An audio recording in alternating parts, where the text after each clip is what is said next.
Hi friends, പത്രമാറ്റിൻ്റെ ഉടൻ വരാനിരിക്കുന്ന പുതിയ വിശേഷത്തിലേക്ക് എല്ലാവർക്കും സ്വാഗതം. നന്ദുവിൻ്റെയും നവീൻ്റെയും വിവാഹ ദിവസം, ആ വിവാഹം മുടങ്ങുന്നതും നന്ദുവിനെ അനി വിവാഹം കഴിക്കുന്നതുമായ അടിപൊളി വിശേഷത്തിലേക്കാണ് നമ്മൾ ഇന്ന് പോകാൻ പോകുന്നത്. ഈ ചാനൽ സബ്സ്ക്രൈബ് ചെയ്യാത്തവരുണ്ടെങ്കിൽ ഒന്ന് സബ്സ്ക്രൈബ് ചെയ്ത് സപ്പോർട്ട് ചെയ്യണേ. കൂടാതെ വീഡിയോയ്ക്ക് ലൈക്കും ഷെയറും ഹൈപ്പും ചെയ്യാൻ മറക്കരുത്. നവീൻ്റെയും നന്ദുവിൻ്റെയും വിവാഹ ദിവസമാണിന്ന്. ഈ വിവാഹത്തിന് അനി പങ്കെടുക്കരുതെന്ന് കനകയുടെ ആവശ്യത്തിന് മുന്നിൽ മുത്തശ്ശൻ അനിയോട് നീ ഈ വിവാഹത്തിന് വരരുതെന്ന് താക്കീത് നൽകിയിട്ടുണ്ട്. എന്നാൽ അനിയുടെ വിഷമം കാണുമ്പോൾ ആദർശനും അനിയും നന്ദുവും തന്നെ ഒന്നിക്കണമെന്നാണ് ആഗ്രഹം. അതുകൊണ്ട് എന്തെങ്കിലും ഒരു ചാൻസ് കിട്ടിയാലോ എന്ന് വിചാരിച്ച് അനിയോട് ആദർശ് നന്ദുവിൻ്റെ വിവാഹത്തിൽ പങ്കെടുക്കാൻ നീ വരണമെന്ന് പറയുകയാണ് കേട്ടോ. അനിയെ ഒഴിച്ച് അനന്തപുരിയിലുള്ള എല്ലാവരും തന്നെ വിവാഹത്തിനെത്തിയിട്ടുണ്ട്. നയനയും നവ്യയും നന്ദുവിനെ ഒരുക്കുകയാണ്. നന്ദുവിൻ്റെ മുഖം കാണുമ്പോൾ രണ്ടു പേർക്കും സങ്കടമാണ്. പക്ഷേ എന്ത് ചെയ്യാൻ? നവ്യ ഒരുപാട് തവണ നന്ദുവിനോട് പറഞ്ഞു, നിനക്ക് അനിയെ ഇഷ്ടമാണെങ്കിൽ ഞാൻ ഈ വിവാഹം നടത്തിത്തരാമെന്ന്. പക്ഷേ ഈ വിവാഹം നടന്നില്ലെങ്കിൽ താൻ ജീവനോടെ ഉണ്ടാവില്ലെന്ന കനകയുടെ തീരുമാനത്തിന് മുമ്പിൽ നിശബ്ദയാകാനേ നന്ദുവിന് കഴിയുമായിരുന്നുള്ളൂ. നവ്യ വീണ്ടും നന്ദുവിനോട് പറയുന്നുണ്ട്, ഒരു ജീവിതമല്ലേ ഉള്ളൂ, അത് നമുക്കിഷ്ടപ്പെട്ട പുരുഷൻ്റെ കൂടെ ജീവിക്കാനല്ലേ നോക്കേണ്ടത്. നവീൻ നല്ലവൻ തന്നെയാണ്. പക്ഷേ നിനക്കും അനിക്കും തമ്മിൽ ഇഷ്ടമുണ്ടെങ്കിൽ അത് നവീനോട് ഇപ്പോഴും നിനക്ക് തുറന്നു പറയാനുള്ള സമയമുണ്ട്. അതുകൊണ്ട് നീ ആലോചിച്ചൊരു തീരുമാനമെടുക്കണമെന്ന് നവ്യ പറയുകയാണ് കേട്ടോ. നന്ദു ആണെങ്കിൽ എന്ത് പറയണമെന്നറിയാതെ കരയുകയാണ് കേട്ടോ. ഒരു വശത്ത് തൻ്റെ അമ്മയും അച്ഛനും, മറുവശത്ത് താൻ സ്നേഹിക്കുന്ന തൻ്റെ കാമുകൻ. പിന്നീട് നവീനും വീട്ടുകാരും മണ്ഡപത്തിലെത്തി. ഒരുപാട് തവണ ഈ വിവാഹം മുടക്കാൻ അവൻ നോക്കിയതാ. പക്ഷേ പത്മ എന്ത് പറഞ്ഞിട്ടും സമ്മതിക്കുന്നില്ല കേട്ടോ. ഇനിയെങ്ങാനും ഇവൻ വേറെ പെണ്ണിനെ കിട്ടിയില്ലെങ്കിലോ എന്ന പേടിയായിരുന്നു പത്മയ്ക്ക്. അമ്മേനെ വിഷമിപ്പിച്ചിട്ട് എനിക്ക് വിവാഹം വേണ്ട എന്ന് നവീൻ പറയുന്നുണ്ട്. പക്ഷേ ഇനിയിപ്പോൾ അമ്മയുടെ ആഗ്രഹത്തിനല്ല, എൻ്റെ മോൻ്റെ ആഗ്രഹത്തിനാണ് ഇവിടെ പ്രസക്തി. അതുകൊണ്ട് ഞാൻ പൂർണ്ണ സമ്മതത്തോടെയാണ് നന്ദുവിനെ മരുമകളായി സ്വീകരിക്കുന്നതെന്ന് പത്മ പറയുകയായിരുന്നു. മണ്ഡപത്തിലേക്ക് പെണ്ണിനെ കൊണ്ടുവരാൻ പറയുകയാണ്. നയന നന്ദുവിനെ കൂട്ടിക്കൊണ്ടുവരാൻ റൂമിലേക്ക് ചെല്ലുമ്പോൾ അവിടെ നന്ദുവില്ല. നന്ദുവിനെ അവിടെയൊക്കെ അന്വേഷിച്ചിട്ടും കണ്ടെത്താനാവാതെ വന്നപ്പോൾ നയന ഓടിച്ചെന്ന് കനകയോട്, അമ്മേ, നന്ദുവിനെ അവിടെ ഒന്നും കാണുന്നില്ല എന്ന് പറയുകയാണ് കേട്ടോ. ഇത് കേട്ട് കനകയ്ക്ക് ഷോക്കാകുകയാണ് കേട്ടോ.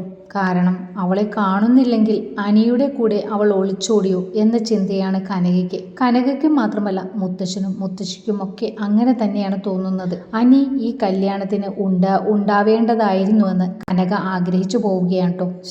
അവനോട് വരരുതെന്ന് പറഞ്ഞത് തെറ്റായിപ്പോയി. അല്ലായിരുന്നെങ്കിൽ അവൻ ഇവിടെ ഉണ്ടാവുമായിരുന്നു. ഈശ്വര എന്ന് പറഞ്ഞ് കരയാൻ തുടങ്ങുകയാണ് കേട്ടോ കനക. അതേസമയം ഒരവസരം കാത്തു നിന്ന ജലജയ്ക്ക് വീണ് കിട്ടിയ അവസരം മുതലാക്കുകയാണ്. നയനയുടെ അഹങ്കാരം തീരണമെങ്കിൽ നന്ദുവിന് ഇത്ര നല്ല വീട്ടിൽ നിന്നും ആലോചന വരുന്നത് അവർക്ക് സഹിക്കാൻ കഴിയില്ലായിരുന്നു. അനിയുമായുള്ള വിവാഹം ജാനകിക്ക് ഇഷ്ടമില്ലാത്തിടത്തോളം അത് നടക്കില്ലെന്ന് ജലജയ്ക്ക് അറിയാം. നവീനുമായുള്ള വിവാഹം താൻ മുടക്കാൻ നോക്കിയതാണല്ലോ. പത്മയോട് അത് പറഞ്ഞത് ഈ വിവാഹം മുടക്കാൻ ഉദ്ദേശിച്ച് തന്നെയായിരുന്നു. പക്ഷേ അത് തനിക്ക് തന്നെ വിനയായി. മകൻ്റെ ഇഷ്ടത്തിന് അവളും യെസുമൂളി. നന്ദു അങ്ങനെ ഒരു കുടുംബത്തിലേക്ക് കയറി ചെല്ലുന്നത് ജലജയ്ക്ക് സഹിക്കാൻ കഴിയുന്നതിനപ്പുറമായിരുന്നു. തന്നെയുമല്ല, തൻ്റെ മകൾക്ക് എന്തു കുറവുണ്ടായിരുന്നിട്ടാ അവൻ അവളെ വേണ്ടെന്ന് വെച്ചത്. ഈ കാരണം കൊണ്ടും ഈ വിവാഹം നടക്കരുതെന്ന ആഗ്രഹമായിരുന്നു ജലജയ്ക്ക്. തേടിയ വള്ളി കാലിച്ചുറ്റി. അവൾ പോയത് അനിയുമായിട്ടായിരിക്കുമെന്ന് ജലജ പറയുകയാണ് കേട്ടോ. എല്ലാവരുടെയും ഉള്ളിലും ഇതേ ചിന്ത തന്നെയായിരുന്നു. അല്ല കനകെ, ഒളിച്ചോട്ടമായിരുന്നു ഉദ്ദേശമെങ്കിൽ ഇത്രയും ഒരുക്കത്തിൻ്റെ ആവശ്യമുണ്ടായിരുന്നു? ഇങ്ങനെ നാലാളെ വിളിച്ച് നാണം കെടുത്തി വിടേണ്ടായിരുന്നല്ലോ. അനിയുടെ കൂടെ നന്ദു ഒളിച്ചോടിയതാവുമോ എന്നോർത്തിട്ട് ജാനകിക്ക് ദേഷ്യവും സങ്കടവും ഒക്കെ വരുന്നുണ്ട് കേട്ടോ. നിങ്ങളെല്ലാവരും ഇങ്ങനെ നിന്ന് പറഞ്ഞിട്ട് എന്താ കാര്യം? നന്ദു എവിടെയെന്ന് അന്വേഷിക്കാൻ നോക്ക് എന്ന് മുത്തശ്ശി പറയുകയാണ് കേട്ടോ. ആദർശും നയനയും നവ്യയുമൊക്കെ നന്ദുവിനെ എല്ലായിടത്തും അന്വേഷിച്ചിട്ടും ഒരു വിവരവും കിട്ടിയില്ല. ഇതേ സമയത്താണ് നവ്യയ്ക്ക് കൂട്ടുകാരിയുടെ ഫോൺ വരുന്നത്. ഇടി നന്ദുവിനെ അനാമികയും വേണുവും ചേർന്ന് തട്ടിക്കൊണ്ടു പോയെന്ന് പറയുകയാണ്. നവ്യ വേഗം അനിയെ വിളിച്ച് കാര്യങ്ങൾ പറയുകയാണ് കേട്ടോ.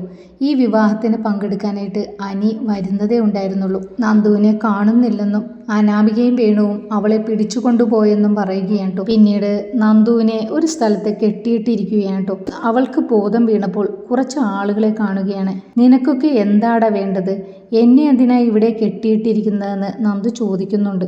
അപ്പോഴാണ് കൈ കൊട്ടിക്കൊണ്ട് അനാമിക അങ്ങോട്ട് ചെല്ലുന്നത്. നീയോ, നിനക്കെന്താടി വേണ്ടത് എന്ന് നന്ദു അവളോട് ചോദിക്കുന്നുണ്ട്. നീയും നിന്റെ ചേച്ചിയും കൂടി അനിയെ കൊണ്ട് എന്നെ ഡിവോഴ്സ് ചെയ്യിച്ചിട്ട് നീ പിന്നെ എന്തിനാടി നവീനെ കെട്ടുന്നത്? നീ അനിയെയോ നവീനെയോ കെട്ടാൻ പോകുന്നില്ല. അനാമിക ജീവിച്ചിരിക്കുമ്പോൾ അത് നടക്കാൻ പോകുന്നില്ല. എടി, നിനക്ക് എന്നെ ഇവിടെ കെട്ടിയിട്ടിട്ട് എന്ത് നേടാനാടി എന്ന് നന്ദു ചോദിക്കുന്നുണ്ട്.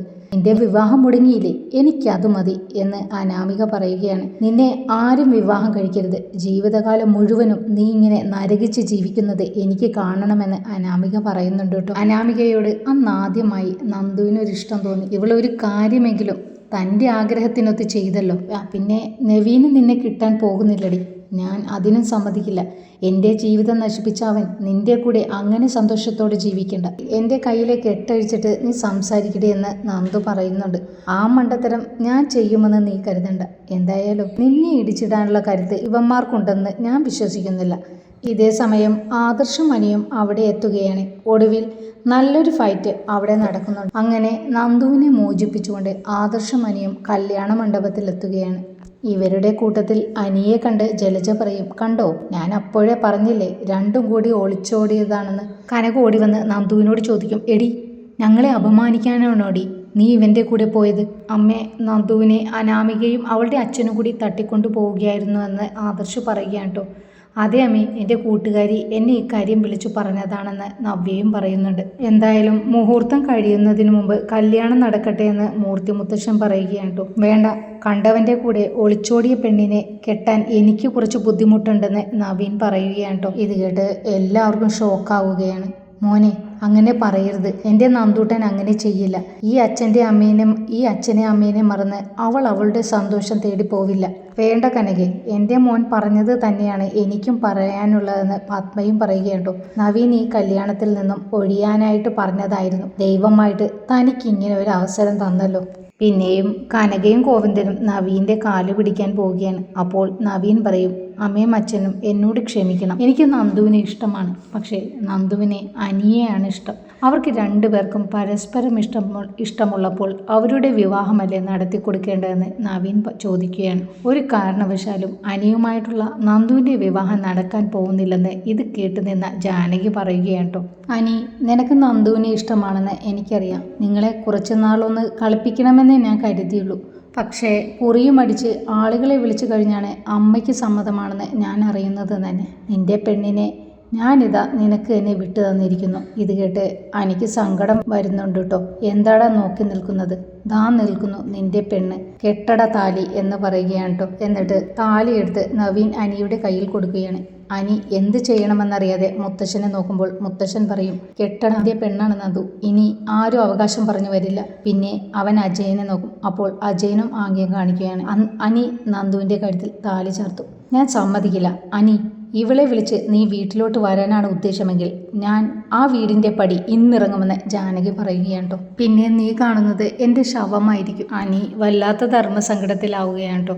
നിങ്ങൾക്ക് ഈ വീഡിയോ ഇഷ്ടമായെങ്കിൽ ഒന്ന് ലൈക്ക് ചെയ്ത് സബ്സ്ക്രൈബ് ചെയ്ത് സപ്പോർട്ട് ചെയ്യണേ. Thank you.